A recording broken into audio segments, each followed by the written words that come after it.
Welcome to learners corner YouTube channel. Learners corner YouTube চ্যানেলে তোমাদের আবারও স্বাগত। এই চ্যানেলে আমরা WBPSC assistant master and mistress এক্সামিনেশনকে টার্গেট করে ক্লাস শুরু করেছি। আজকে আমাদের ক্লাস নাম্বার 1। তোমরা জানো যে হিস্ট্রি অফ ইংলিশ লিটারেচার এটা কিন্তু একটা ভাস্ট এরিয়া, এবং এই এরিয়াটা কভার করার জন্য আমাদের টপিক ওয়াইজ পড়াশোনা করতে হবে।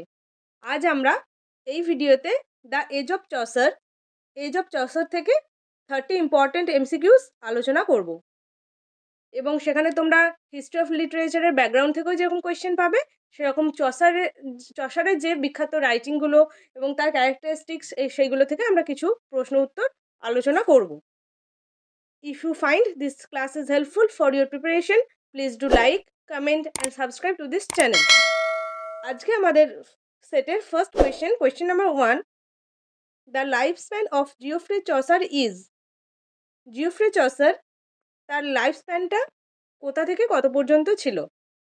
পিএসসি সিলেবাসে কিন্তু old English period, middle English period এই সেকশনগুলো তোমাদের পড়তে হবে না। তোমাদের এজ অফ চসার থেকেই সিলেবাসটা শুরু হচ্ছে টিল মডার্ন এজ। তার সাথে তোমাদের ইন্ডিয়ান লিটারেচারও পড়তে হবে এবং আমেরিকান লিটারেচারও পড়তে হবে। তো জিওফ্রি চসার তার লাইফ স্প্যানটা ছিল 1340 to 1400। সঠিক উত্তর হয়ে যাবে option B. Chaucer was only prominent writer of this age. চসারই ছিলেন তার এজের একজন প্রমিনেন্ট রাইটার। আমরা তখনও খুব বেশি রাইটিং পাই না, তাই চসারকেই বলা হয় first story writer, grandfather of English pros এবং ফার্স্ট পোয়েট। তিনি ছিলেন প্রথম poet. Next question number 2, Chaucer lived during the rains of. Chaucer তার যে লাইফ স্প্যান ছিল 1340 to 1400, তো তার লাইফ স্প্যানে তিনি কোন কোন রাজার রাজত্বকালে তিনি লিখেছেন? আমরা দেখব তিনি 3টে রাজার রাজত্বকালে লিখেছেন। একজন ছিলেন Edward the third, Richard the second and Henry the fourth. তাহলে চসার এই 3জন রাজার রাজত্বকালে তিনি ছিলেন এবং তিনি তখন লিখেছেন। Question number 3, who among the following has been called the morning star of the Renaissance? অপশনসগুলো দেখব Spenser, Shakespeare, Chaucer, Marlowe. Morning star of the Renaissance is called Chaucer. চসারকে morning star of the Renaissance বলা হয়। কেন বলা হয়? কারণ his poetry reflects the medieval spirit. Chaucer তার লেখার মাধ্যমে ইটালিয়ান রেনেসাঁর যে স্পিরিটটা সেটাকে রিফ্লেক্ট করেন, এবং তিনিই ছিলেন তার কন্টেম্পোরারিদের মধ্যে ফাদার অফ ইংলিশ পোয়েট্রি আমরা তাকে বলি। তাই Chaucer is called the morning star of the Renaissance. Question number 4, which of the following was the closest contemporary of Chaucer? চসারের যে কন্টেম্পোরারি ছিলেন, অর্থাৎ তার সমসাময়িক যেসব আরও কবিরা ছিলেন যারা লিখতেন, তাদের মধ্যে ক্লোজেস্ট কন্টেম্পোরারি কে ছিলেন? এখানে সঠিক উত্তর হয়ে যাবে উইলিয়াম ল্যাংল্যান্ড, অপশন এ। উইলিয়াম ল্যাংল্যান্ডের একটা বিখ্যাত পোয়েম হচ্ছে পায়ার্স দ্য প্লাউম্যান, এবং জন উইকলিফ একে আমরা কি বলি? একে আমরা বলি মর্নিং স্টার অফ রিফরমেশন। তিনি চার্চের অনেক রকম রিফরমেশন করেছিলেন। চার্চের সাথে যেসব ভাইসেস এবং করাপশন জড়িত ছিল, তিনি একটা মুভমেন্ট করেছিলেন, তাকে আমরা বলবো ললার্ড মুভমেন্ট, এবং সেই ললার্ড মুভমেন্টের দ্বারা তিনি চার্চ থেকে করাপশনগুলো বাদ দিয়েছিলেন। Next question number 5, an English translation of the Bible made at the end of dash life. English translation বাইবেলের ইংলিশ ট্রান্সলেশন কে করেছিলেন ফার্স্ট? এখানে সঠিক উত্তর হয়ে যাবে জন উইকলিফ তার লাইফের এন্ডের দিকে গিয়ে বাইবেলের ইংলিশ ট্রান্সলেশন করেছিলেন। তিনি কিন্তু বাইবেল যে মেন ল্যাঙ্গুয়েজে লেখা হিব্রু, সেটা থেকে ট্রান্সলেশন করেননি। তিনি সেন্ট জেরমস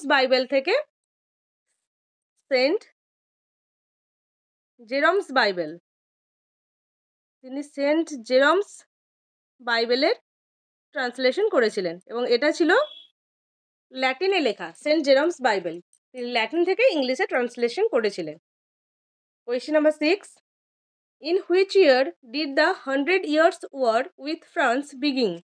100 Years ওয়ার এটা হচ্ছে একটা রেগুলার ওয়ার্ড, যেটা ইংল্যান্ড এবং ফ্রান্সের সাথে লেগে থাকতো এবং সেটা 100 বছরেরও বেশি সময় ধরে চলেছিল। এবং সেটা কবে শুরু হয়েছিল? এটা শুরু হয়েছিল 1338 1338 সালে এটা প্রথম শুরু হয়। Next question number 7, the period of black death was. Black death, black death কাকে বলবো? একটা সাডেন প্লেগ যেটা অ্যারাউজ হয়েছিল 1348 টু 1349 এই টাইম পিরিয়ডে, এবং এই সময়ে 33% পপুলেশন অফ ইউরোপ তারা মারা যায়। Black death killed 33% population of England. এবং এর ফলে আমরা পরে দেখব যে যেহেতু যারা মারা গেছিল তারা বেশিরভাগই ছিল লেবারার ক্লাস থেকে, তাই একটা লেবারের ডিমান্ড তৈরি হয় এবং পরে পিজনরা এবং অর্থাৎ লেবাররা গিয়ে রিভোল্ট করে, সেটাকে বলবো পিজন রিভোল্ট। তাহলে চসারের সময়ে 3টি ইম্পর্টেন্ট ইভেন্টস হয়েছিল। ফার্স্ট আমরা পেলাম 100 ইয়ার্স ওয়ার, তারপরে পেলাম ব্ল্যাক ডেথ এবং আরেকটা ইভেন্ট পাবো পিজন রিভোল্ট। এই তিনটেরই কিন্তু টাইম ফ্রেমটা তোমাদের খুব ভালোভাবে মনে রাখতে হবে। 100 ইয়ার্স ওয়ার শুরু হয়েছিল 1338 থেকে। ব্ল্যাক ডেথের পিরিয়ডটা ছিল 1348 এবং the peasant revolt took place in England during Chaucer's age in কোন ইয়ারে শুরু হয়েছিল? 1381। Option B is the right answer. Next question number 9, which is the first poem of Chaucer. চসারের প্রথম পোয়েম কোনটা ছিল? ক্যান্টারবেরি টেলস ছিল তার লাস্ট পোয়েম। ক্যান্টারবেরি টেলস তার যে ওয়ার্কসগুলো ছিল বিখ্যাত, তার মধ্যে শেষের দিকে তিনি গিয়ে ক্যান্টারবেরি টেলস লিখেছিলেন। তার ফার্স্ট পোয়েম ছিল the book of duchess. The book of duchess. Question number 10, in the Canterbury Tales, Chaucer completes 20 poems and left dash stories unfinished. Chaucer Canterbury টেলসে 20টা পোয়েম শেষ করেছিলেন এবং কটা স্টোরি তিনি শেষ করতে পারেননি, যেটা আনফিনিশড রয়ে গেছিল, কারণ তিনি মারা গিয়েছিলেন তারপরে, তাই আর সেটা কন্টিনিউ করতে পারেননি। এখানে সঠিক উত্তর হয়ে যাবে 4। তিনি 4টে স্টোরি আনফিনিশড রেখেছিলেন। Question number 11, during the 100 years war Chaucer served as. এবং 100 ইয়ার্স ওয়ার যখন শুরু হয়েছিল তখন চসার একজন সোলজার হিসাবে এবং একজন ডিপ্লোম্যাট হিসাবে সার্ভ করেছিলেন ইংল্যান্ডের হয়ে। তাহলে এখানে সঠিক উত্তর হয়ে যাবে both A and B. Next question number 12, Chaucer wrote in English, French and. Chaucer 3 রকম ল্যাঙ্গুয়েজে লিখতেন, একটা ছিল ইংলিশ, একটা ছিল ফ্রেঞ্চ এবং অন্যটা কি ছিল? অন্যটা ছিল ইটালিয়ান। সঠিক উত্তর হয়ে যাবে অপশন এ, ইটালিয়ান। তাই আমরা চসারের যে টাইম পিরিয়ডটা যদি পড়ি সেখানে আমরা ইটালিয়ান পিরিয়ড, ফ্রেঞ্চ পিরিয়ড এবং ইংলিশ পিরিয়ড এই 3টে পিরিয়ডের সম্পর্কে জানতে পারবো, এবং তিনি এই 3টে পিরিয়ডে যে বিখ্যাত লেখাগুলো লিখেছিলেন সেইগুলো আমাদের পড়তে হবে। আর তোমরা যারা আমার অনলাইন মক টেস্ট গ্রুপে জয়েন হতে চাও এবং মক টেস্ট দিয়ে নিজেদের প্রিপারেশনটা আরও ভালো করতে চাও, আমরা কিন্তু টপিক ওয়াইজই মক টেস্ট নিচ্ছি, যেরকম age of Chaucer, Elizabethan age of Pope, ধরে ধরে টপিক ওয়াইজ তোমাদের মক টেস্ট নেওয়া হবে। তো তারা ডেসক্রিপশন বক্সে দেওয়া হোয়াটসঅ্যাপ লিঙ্কে ক্লিক করে হোয়াটসঅ্যাপ গ্রুপে জয়েন হতে পারো, সেখানে তোমরা মক টেস্ট ডিটেলস পেয়ে যাবে। তোমাদের ফিজ লাগবে 100 rupees per month. Next question number 13, Arnold criticises Chaucer for lacking in. চসারের সম্পর্কে কয়েকটা ক্রিটিসিজম কিন্তু খুব ইম্পর্টেন্ট, তার মধ্যে একটা আছে আর্নল্ডের ক্রিটিসিজম। আর্নল্ড বলেছিলেন Chaucer lacks high seriousness. Chaucer যখন তার কন্টেম্পোরারি লাইফ বা কন্টেম্পোরারি সোসাইটিকে নিয়ে স্যাটায়ার করছে তখন তার মধ্যে আমরা হাই সিরিয়াসনেস একটা টোনের অভাব পাই, সেটা আর্নল্ড ক্রিটিসাইজ করে বলেছিলেন Chaucer lacks high seriousness. Next question number 14, Chaucer lived during the reign of the following king except. আমরা জানি চসার তিনজন কিংয়ের রাজত্বকালে তিনি ছিলেন বা তিনি লিখেছেন, তো তার মধ্যে কোন কিংয়ের রাজত্বকালে তিনি লেখেননি? এখানে তাহলে কোন সঠিক উত্তর কি হয়ে যাবে? আমরা দেখলাম যে এডওয়ার্ড দ্য থার্ড এর রাজত্বকালে তিনি লিখেছেন, রিচার্ড দ্য সেকেন্ড এর রাজত্বকালে লিখেছেন, হেনরি দ্য ফোর এর রাজত্বকালেও তিনি ছিলেন। শুধুমাত্র এডওয়ার্ড দ্য সেকেন্ড এই রাজত্বকালে চসার ছিলেন না। তাহলে সঠিক উত্তর হয়ে যাবে option A. Question number 15, how many pilgrims in Chaucer's Canterbury Tales are going on the pilgrimage? Canterbury টেলসে যে পিলগ্রিমেজ যাত্রাটা শুরু হয়েছিল, তো সেখানে কতজন পিলগ্রিম ছিলেন? There are 29 pilgrims. সঠিক উত্তর হয়ে যাবে option B. Next question, question number 16, who call Chaucer the father of English poetry? চসারকে ফাদার অফ ইংলিশ পোয়েট্রি কে বলেছেন? এখানে সঠিক উত্তর হয়ে যাবে Dryden. John Dryden called Chaucer the father of English poetry. Question number 17, with Chaucer is born our real poetry. চসারের সাথে সাথেই আমাদের রিয়েল পোয়েট্রিরও জন্ম হয়। হু হোল্ড দিস ভিউ? এই মন্তব্যটি কার? এখানে সঠিক উত্তর হয়ে যাবে ম্যাথিউ আর্নল্ড। যেমন ম্যাথিউ আর্নল্ড যেমন চসারকে ক্রিটিসাইজও করেছেন এটা বলে যে চসার ল্যাক্স হাই সিরিয়াসনেস, অর্থাৎ তিনি যখন সোসাইটিকে স্যাটায়ার করছেন বা সোসাইটিকে শোধরানোর চেষ্টা করছেন, তার আরেকটু সিরিয়াস হওয়া উচিত ছিল। একাধারে তিনি ক্রিটিসিজমও করছেন, কিন্তু অন্যদিকে তিনি বলছেন যে with Chaucer is born our real poetry. চসারের সাথে সাথেই কিন্তু আমাদের যে পোয়েট্রি বলে যে জনরাটা আছে তার ফরমেশন হয়। Question number 18, who says about Chaucer's characters here is God's plenty? Here is God's plenty এই উক্তিটি কার? এটাও জন ড্রাইডেনের উক্তি।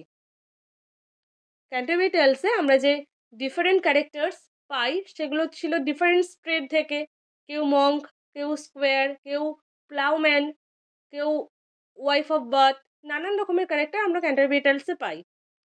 এই এত ভার্সিফিকেশনের জন্য ড্রাইডেন বলেছিলেন here is God's plenty. Question number 19,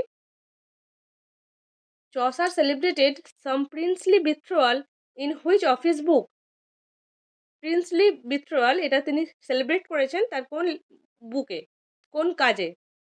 এখানে সঠিক উত্তর হয়ে যাবে the parliament of fowls. Option A is the right answer.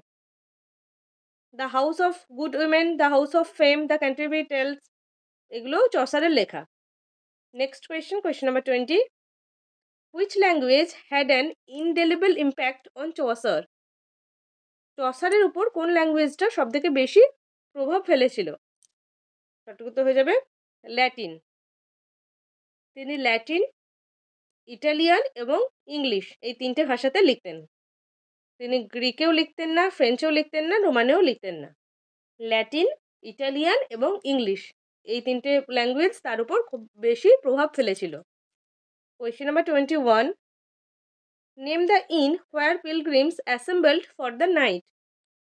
ক্যান্টারবরি টেলসে যে 29 পিলগ্রিমস তারা পিলগ্রিমের যে যাত্রা শুরু করেছিল তারা একটা জায়গায় প্রথমে জড়ো হয়েছিল এবং সেখান থেকেই সেই তাদের গ্যাদারিং শুরু হয়েছিল এবং সেখান থেকে তার যাত্রাটা শুরু করেছিল। তো সেই ইনের নাম কি ছিল? ইনের নাম ছিল Tabard inn. Option D is the right answer. এবং টেবার্ড ইনের তাদের হোস্ট কে ছিল? হ্যারি বেলি। হ্যারি বেলি ছিল তাদের host. Next question, question number 22, who translated romance of the rose, a French work into English? Romance of the rose এই French ওয়ার্কটা ইংলিশে ট্রান্সলেট কে করেছিল? এটুকুতে হয়ে যাবে Chaucer. Next question, question number 23, in which month did Chaucer's pilgrims go on the pilgrimage? কোন মান্থে তারা তাদের pilgrimage যাত্রাটা শুরু করেছিল? Right answer is April. Next question, question number 24, in which work Chaucer has first used the heroic couplet? হেরোইক couplet এটা একটা rhyming form বা verse form এবং সেটা চসার প্রথম তার কোন কবিতার জন্য ইউজ করেছিলেন? এখানে সঠিক উত্তর হয়ে যাবে option D, the legend of good women. Option D is the right answer. The legend of good women is written in, আর এই কবিতাটা কবে লেখা হয়? It was written in the year 1385. Option A is the right answer. Question number 26. The Canterbury Tales is. Canterbury Tales এই পোয়েমটা কি রকমের কবিতা? Lyrical, mythical, allegorical, none of the above? সঠিক উত্তর কী হবে? সঠিক উত্তর হবে অপশন সি, অ্যালিগরিক্যাল। কারণ আমরা এখানে বিভিন্ন রেফারেন্স পাই। Question number 27.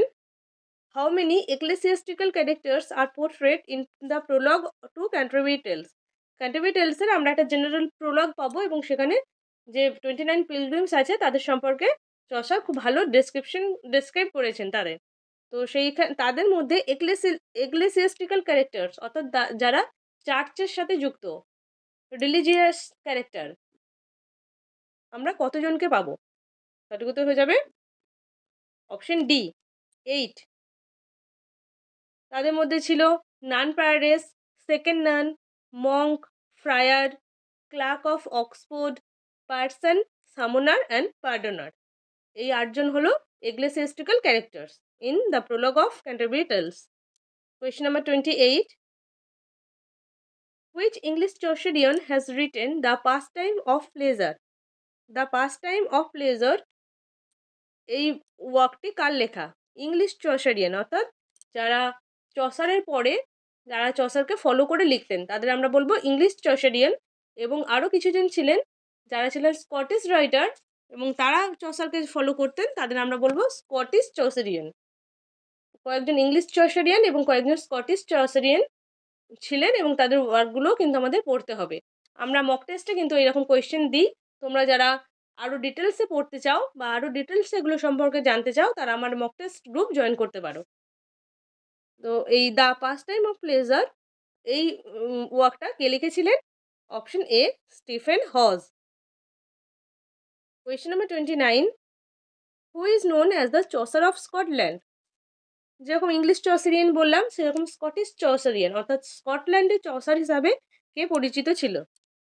স্কটল্যান্ডের Chaucer of Scotland is called William ডানবার।